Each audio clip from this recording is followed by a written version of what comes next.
I'm Logan Crawford, and right now on Spotlight, we're speaking with author Bert Haagenstad. He is the author of The First Easter Egg. He effortlessly weaves a narrative journey of Mr. Bunny as he ventures through diverse landscapes, encounters fascinating animal characters, and unveils the spiritual significance of Easter in a manner that is relatable and enjoyable to young minds and adult minds as well. We're delighted to have Bert join us here today on Spotlight, and we ask viewers like you to support writers like him by subscribing to our channel. Bert, thanks so much for joining me here today on Spotlight. Thank you. It's nice to be here, sir. Good to see you. The Easter egg is kind of, or obviously is the symbol of Easter for many, as well as the cross. The egg, though, is a symbol of life, not death, correct? Correct. Tell us a little bit about why you chose to write about the first Easter egg. Well, I get most of my ideas from dreams, and I had this dream about a white rabbit or bunny and a colorful colorful egg going down a trail and them meeting Jesus. So I thought it was an interesting story. So I threw it together and got it published. Wonderful. Yeah. Well, we're glad you did, because it's a great story. And tell us about why you chose Mr. Bunny as your main character. Well, being it's centered around Easter, Easter Bunny is one of the first things people think of. So it just made sense to make him the main character alongside his Easter egg. Yeah. Friend. Absolutely. Absolutely. And is this the first children's storybook you've written? Yes. Okay. So have you been able to read it to children to get their reaction? No, I have not. I don't have children myself. Right. Maybe we'll have to get something scheduled at a local library or something like that, or a local bookstore, because I think kids would be delighted to hear it, particularly from the author. That'd be great. That'd be great. And tell us what it was like working with an illustrator. The drawings are quite good in the book as well. The illustrator that did the book for me is a friend I've had for like 30 years. And she's helped me in other projects, mostly internet stuff. She's very easy to work with. One of the most talented people I've ever met in my life. So she's very good to work with. Well, let's give her a shout out here. What is her name? Kathy Sayer Park. Okay, great. Kathy, great job on this book. It looks beautiful, and it really complements the wonderful words that Bert has put down on paper. What do you hope children get out of the book? Well, I hope it introduces them to the Christian life and presents them the knowledge of Easter and of Jesus. And hopefully it'll bring children and parents closer together as they read the book. Yeah, absolutely. Having a great book to read your child is important. It is a great time of binding. It is a great time of storytelling. It's a great time for children to use their imaginations. And I really think kids will be captivated by this tale, no doubt. Are you planning on any more adventures for Mr. Bunny? No, not right now. There may be something coming down the road, excuse the pun. Hippity hoppity down the road? Right. So it's possible, yeah. Sounds good. Have you envisioned this as perhaps an animated short or a cartoon or something like that? No, but since you mentioned it, it would lead itself to that very well. Oh, yeah. So Hollywood, if you're listening, Bert's book is wonderful. It tells a great and important story, and it is quite a tale he has spun that is based, in fact, on the resurrection of Jesus. And I think it'd be a wonderful video series or a TV series for sure. And tell me a little bit about how you managed to simplify this profound event the resurrection of Jesus into a format that was easy for kids to understand? Well, I look at children as being like a sponge. Mm.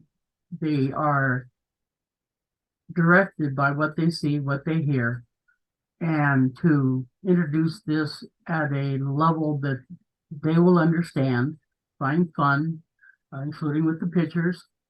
It just made sense to present it in the format that it is, so that they can understand it and can appreciate it Yeah. and learn.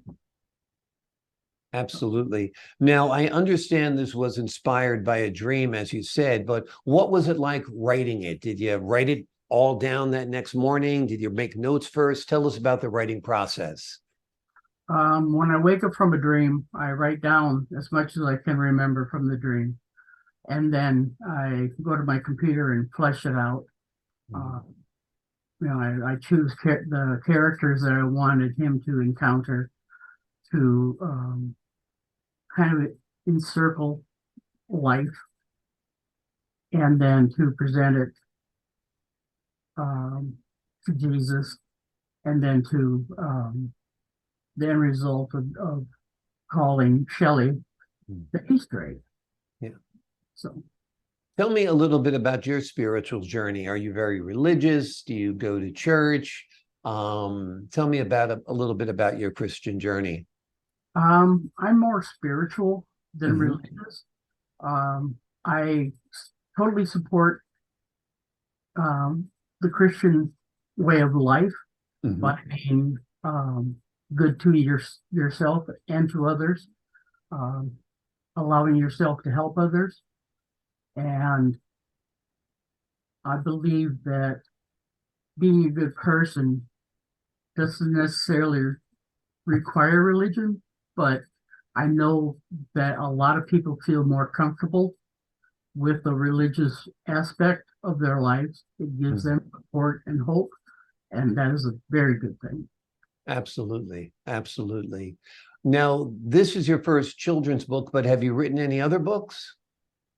I have actually 5 other books in the works that I work on this one and then this one, um, but they're in a different genre.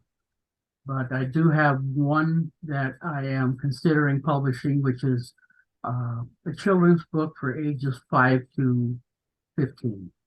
And tell us a little bit more about that one.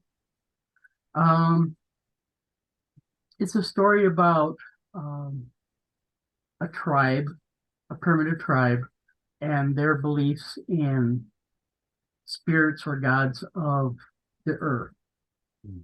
And one of their gods is the one that controls the river that supplies them with food and water.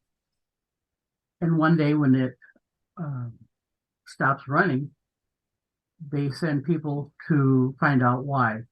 Mm. And the solution is found, water's opened up, and the village is good again. And it all comes through as a storytelling by an older woman of the tribe at the main fire with all these children around her. Hmm. So that's kind of a snapshot of what it's about. Wonderful. That's quite a wide age group from 5 to 15 to write for. So how do you plan on managing that with like the keeping the language simple enough yet mature enough for the older readers and the story complex enough for them but simple enough for the kids? That's a little bit of a challenge, right? Yes, it is. There are aspects of um, mystery, unknown elements that will come clear as the story progresses that should entice the older kids to want to learn what's going to happen.